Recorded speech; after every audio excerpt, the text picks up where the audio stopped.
Posh इलाके में जहां पर ज़्यादातर लोग करोड़पति रहा करते हैं, वहां आज एक घर के अंदर फंक्शन है, रिसेप्शन पार्टी वहां पर की जा रही है।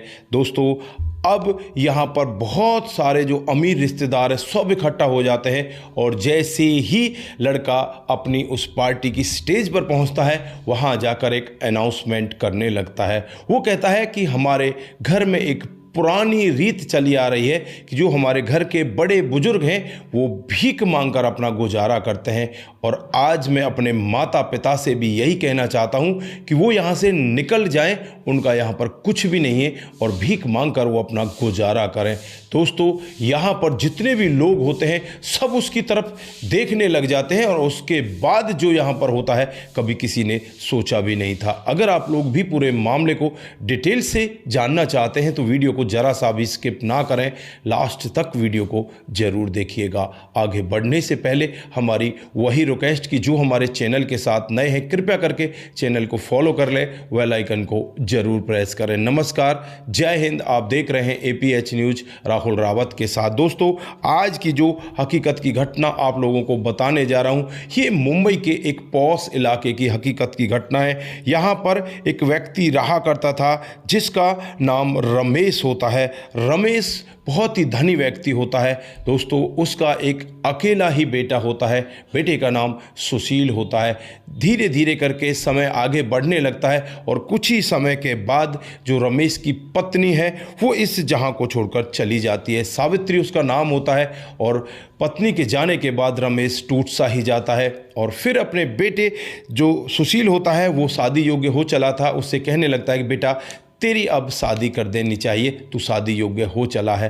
दोस्तों, इधर जो रमेश होते हैं उनकी उम्र लगभग 60 से 62 साल हो जाती है और अब बेटे सुशील की शादी कर दी जाती है। बेटे सुशील की शादी होने के बाद जो पत्नी आती है पहले तो घर बार को ऐसे संभालती है कि घर में किसी तरह की कोई कमी ही नहीं रहती। जो ससुर होता है रमेश वो भी यही कहता है कि वाकई में ही बहू हो तो मेरे बेटे जैसी, लेकिन कुछ ही दिनों में वो अपना रंग दिखाना स्टार्ट कर देती है। ना तो अब इसे टाइम पर खाना देती और उसे बार बार यही कहा करती कि तुम तो पागल हो, तुम्हारा तो दिमाग फिर गया है। अब ये बूढ़ा व्यक्ति यही सोचता रहता है कि यार ये कह क्या रही है, लेकिन कुछ दिन के बाद जो बेटा सुशील है वो भी यही वाकया दोहराने लगता है। पिता एकदम से टूट जाता है, अपनी पत्नी की तस्वीर को अपने सामने रखकर अपनी आंखें भर लाता है, कहने लगता है कि सावित्री, क्या यही दिन मुझे देखना था? मेरा इकलौता बेटा मुझसे ये कह रहा है कि तू पागल हो चुका है और अब तुम यहाँ रहने के योग्य हो ही नहीं, तुम यहाँ से चले जाओ। दोस्तों, यहाँ पर अब वो आराम से बूढ़ा व्यक्ति करे तो क्या करे, चुपचाप इनके तानों को झेलता रहता है और उसके बाद एक दिन का वाकया होता है जब इसे पागल घोषित कर दिया जाता है और जो सारी जमीन जायदाद होती है, जो प्रॉपर्टी होती है, धन दौलत होती है करोड़ों की, वो सब के सब ये सुशील अपने नाम लिखवा लेता है। रमेश कुछ भी नहीं कर पाता और फिर यहाँ से एक दिन इसे धक्के मारकर घर से भगा दिया जाता है। तू यहाँ से भाग जा, तेरी यहाँ पर कोई जगह नहीं है। एक बेटा अपने पिता से ऐसा कह रहा है। बहू कहे तो चलो एक बार सोच भी सकते हैं कि बहू तो दूसरे खून की है, लेकिन ये तो खुद इसका अपना बेटा है।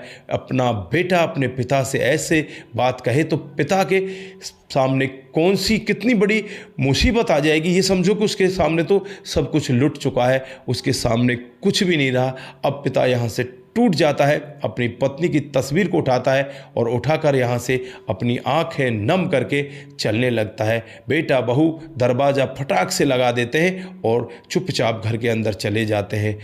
अब रमेश यहाँ से जाए तो कहाँ जाए, फिर वो एक गुरुद्वारे में पहुँच जाता है और वहाँ जाने के बाद शाम को उसे भोजन मिलता है, वो भोजन करता है। कुछ लोग पैसे भी देते हैं, वो पैसे तो लेता नहीं क्योंकि उसे पता है कि पैसे से कुछ होता ही नहीं। मैंने इतने पैसे कमाए, करोड़ों की धन दौलत जोड़ी, लेकिन बुढ़ापे में मेरा कोई सहारा ही नहीं मिला। मेरा खुद का बेटा मुझे छोड़कर चला गया और मुझसे ये कहता है कि तू पागल है।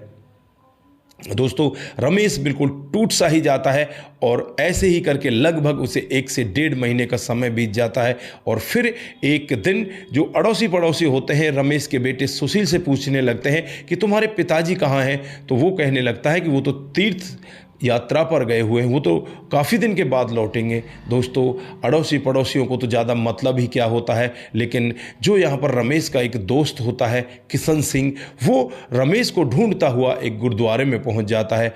जब रमेश को देखता है तो उसकी दाढ़ी बड़ी हुई है, मैले कुचैले कपड़े पहन रखे हैं, फटे पुराने कपड़े हैं, तो यहाँ पर वो बिल्कुल बहुत ही ज़्यादा एकदम से भावुक हो जाता है और अपने दोस्त से पूछने लगता है कि तुम यहाँ पर आए तो आए कैसे।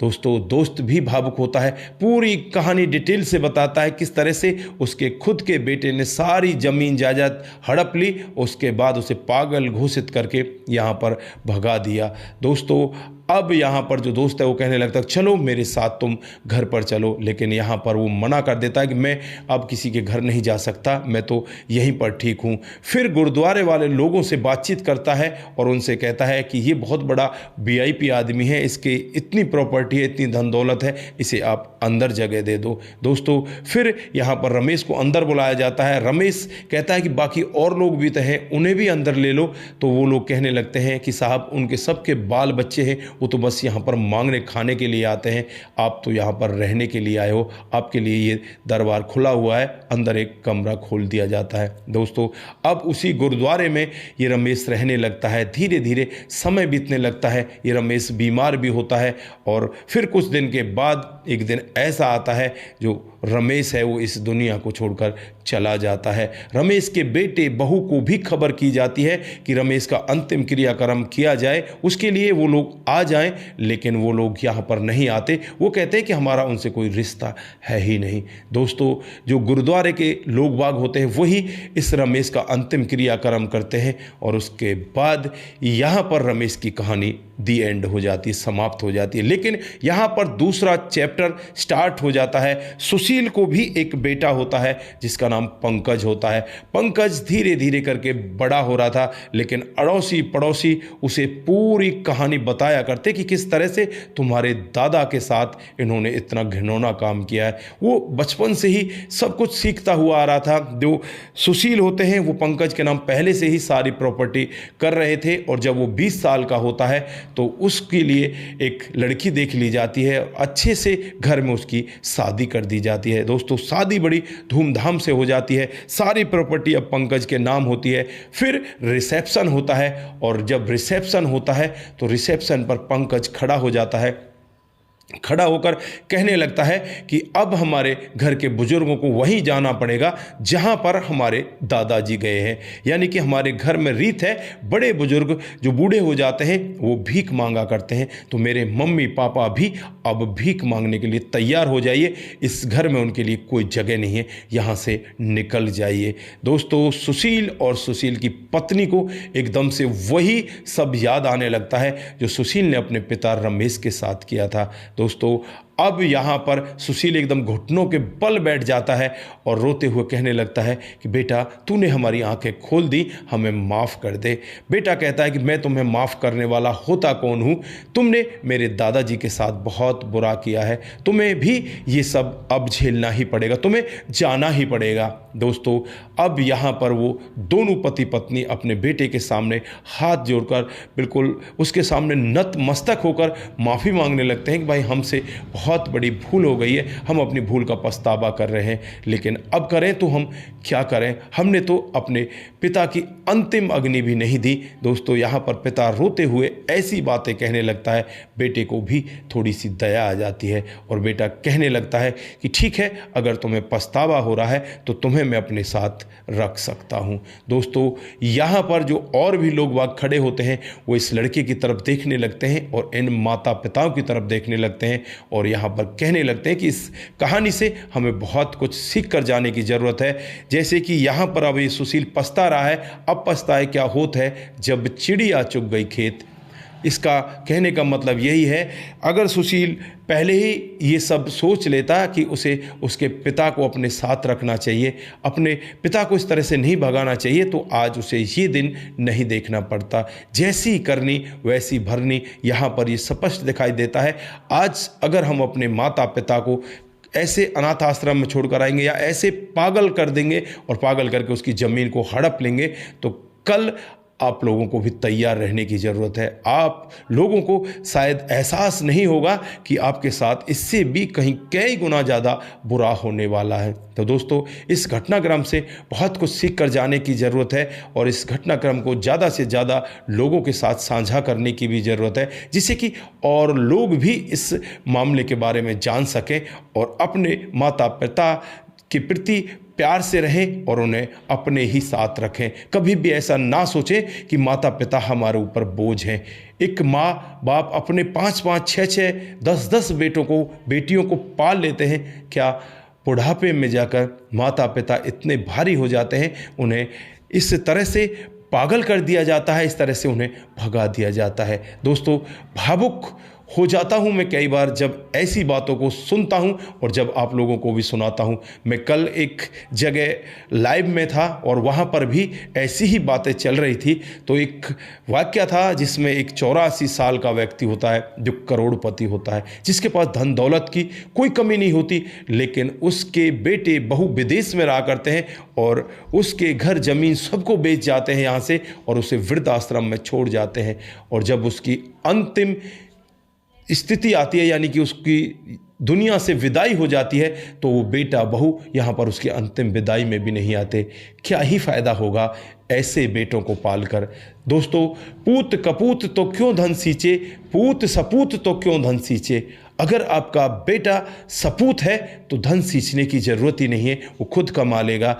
और अगर आपका बेटा कपूत है तो कितना ही धन सींच लीजिए, वो आपके धन को बर्बाद कर देगा। तो दोस्तों, ये रही आज की एक छोटी सी कहानी। आप लोगों को कैसी लगी? अगर आपको जरा सी भी प्रभावित करती है, जरा सी भी अच्छी लगती है, तो दोस्तों के साथ जरूर साझा करके जाएं। आज के लिए बस इतना ही। फिर मिलते हैं किसी नए मोड के साथ। तब तक के लिए आप अपना ख्याल रखें, परिवार का ख्याल रखें, सतर्क रहें, सावधान रहें, रिश्तों की अहमियत को जरूर समझें। दोस्तों, जिन साथियों ने हमारे पिछले वीडियोज़ पर कमेंट किए थे, उनका नाम हम यहाँ पर बारी बारी से लेने वाले हैं। सबसे पहला जो कमेंट आता है, वो कमेंट आता है मुनमुन श्रीवास्तव का। वो लिखते हैं कि आपकी कहानी बहुत ही बेहतर होती है। मुनमुन जी, बहुत बहुत धन्यवाद। उसके बाद जो कमेंट आता है रघु रावत का आता है। वो लिखते हैं कि आपकी कहानी बहुत ही बेहतर होती है। रघु जी, बहुत बहुत धन्यवाद। समाधान पाटिल जलगांव महाराष्ट्र से हमें कमेंट करते हैं। आपका दिल की गहराइयों से बहुत बहुत धन्यवाद। आप इसी तरह से हमारे साथ बने रहें, इसी तरह से आप हमें कमेंट करते रहें। दोस्तों, उसके बाद जो कमेंट आता है हरेंद्र प्रताप सिंह का आता है। वो लिखते हैं कि आपकी कहानी बहुत ही बेहतर होती है। बहुत बहुत धन्यवाद। उसके बाद में चेतीलाल जरवाल जी हमें लिखते हैं, जय हो सर, ये कहानी दिल को छू ले गई। आपके संघर्ष और सफलता की कहानी से मुझे बहुत कुछ सीखने को मिलता है। बहुत बहुत धन्यवाद आपका।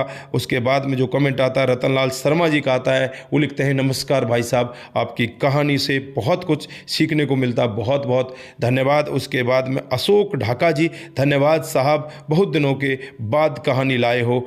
बहुत बहुत धन्यवाद। कहानी तो मैं हर दिन लेकर आता हूँ, शायद आपके पास मेरी कहानी लेट पहुँची है। जो वेल आइकन है उसे आप दोबारा से प्रेस करें, जिससे कि हर कहानी आपके साथ पहुँच सके। दोस्तों, उसके बाद में भूपेंद्र कुमार हमें लिखते हैं कि वेरी वेरी गुड स्टोरी। बहुत बहुत धन्यवाद। तेज प्रताप सिंह, बहुत बहुत सुंदर स्टोरी है। बहुत बहुत धन्यवाद। पवन कुमार जी बहुत खूब लिखते हैं। बहुत बहुत धन्यवाद पवन जी। मोनू जैन जी नाइस लिखते हैं। अखिलेश शर्मा जी वेरी नाइस लिखते हैं। टेकचंद शर्मा जी, बहुत सुंदर स्टोरी है भाई जी, बहुत बहुत धन्यवाद। उसके बाद में अकताला बानो जी हमें लिखते हैं, बहुत अच्छी कहानी है। आपका भी बहुत बहुत धन्यवाद अकतला बानो जी। उसके बाद में रियाज सेफ़ी जी हमें लिखते हैं, ऐसी भाभी बहुत कम ही होती हैं। बहुत बहुत धन्यवाद। उसके बाद में जो कमेंट आता है वो कमल सिंह चौहान जी का आता है। वो लिखते हैं कि आपकी कहानी बहुत बेहतर होती है। कमल जी, बहुत बहुत धन्यवाद। आप सभी लोग इसी तरह से हमारे साथ जुड़े रहें, इसी तरह से हमें प्यार देते रहें। आप सभी का दिल की गहराइयों से बहुत बहुत धन्यवाद। आप सतर्क रहें, सावधान रहें, रिश्तों की अहमियत को जरूर समझें। नमस्कार, जय हिंद, राधे राधे।